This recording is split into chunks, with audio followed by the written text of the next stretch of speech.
Kamusta mga idol? PBA update muna tayo. TNT Tropang Giga itutuloy ang paghihimagsik sa Barangay Ginebra sa PBA Finals. Muli ngang maghaharap para sa kampyonato ang rival team ng PBA kung saan huling beses nagtapat ang dalawa noong 2023 Governors Cup. Ang rematch sa Governors Cup Finals ay hindi na bago para sa Barangay Ginebra, kung saan 4 na beses nilang nakatagpo ang Meralco, at napanalunan ng lahat ng titulo sa pagkakataong iyon. Habang ang TNT naman na tinalo ang Ginebra sa kanilang unang title duel 2 season na ang nakalipas ay gustong gawin ang ginawa ng Gin Kings sa Meralco na kanilang sister team sa MVP Group mga idol. Malaki ang pinagbago ng lineup ng dalawang koponan mula nung una silang nagharap sa finals. Nawala sa Tropang Giga ang kanilang finals MVP na si Mikey Williams dahil sa hindi pagkakasundo sa kontrata, habang ang Gin Kings naman ay nawala ng Christian Standhardinger at Stanley Pringle matapos ang lopsided trade sa pagitan ng Terra Firma at Ginebra. Nadagdagan naman ng isang shooter ang TNT sa katauhan ni Reynam Batak habang ang Ginebra ay pinalakas lalo ni Stephen Holt at RJ Abarrientos. Mukhang napakahirap hulaan mga idol kung sino ang may mas malaking advantage sa ginawa nilang pagbabago sa kanilang koponan. Samantala, depensa ang magiging panglaban ng TNT na naging sandata nila mula pa nung elimination round kaya nakuha nila ang top spot mga idol.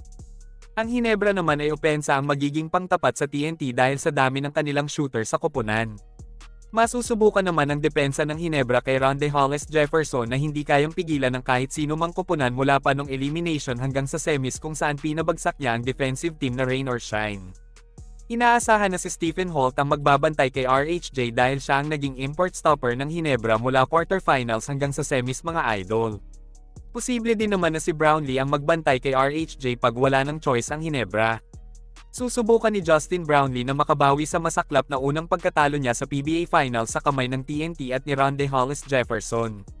Sa 7 beses na pagbitbit niya sa Ginebra patungo sa kampyonato ay 1 beses pa nga lang siyang nakalasap ng pagkatalo mga idol.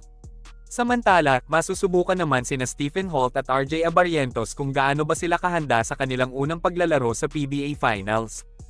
Alam naman natin na sophomore at rookie pa lang ang dalawang manlalaro ng Ginebra. Pero sa pinakita nila sa semis laban sa veteran team na San Miguel Beermen nung semis ay galawang veterano na ang pinakita ni Holt at RJ mga idol.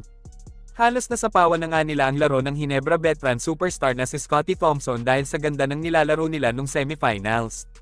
Pero inaasahan ni Coach Timko na mag-step up si Scottie sa finals dahil mas malawak ang experience niya kumpara sa dalawang newcomer ng Gin Kings. Maliban pa dito, alam na ni Thompson ang laro ng TNT dahil madaming beses na niyang nakaharap ang koponan. Samantala, maghaharap naman ang dalawang veteranong center ng TNT at Ginebra na si Poy Eram at Jopet Aguilar. Maaring ito na ang huling matchup nila sa PBA Finals dahil matanda na nga ang dalawang manlalaro at madami na ding iniinda na injury. Sinabi nga ni Poy Eram na muntik nang mapaaga ang kanyang pagretiro sa basketball dahil sa tagal ng kanyang recovery mula ng ma-injury. Si Jopet Aguilar naman ay nangangailangan na ng backup center dahil hindi na niya kakayanin pa ang posisyon na ito pagdating sa All-Filipino Conference. Kaya naman inaasahan na magiging matindi ang paghaharap ng dalawang koponan para lang makuha ang kampyonato ngayong 49 season ng liga. Hanggang dito na lang muna mga idol. Maraming salamat sa panonood.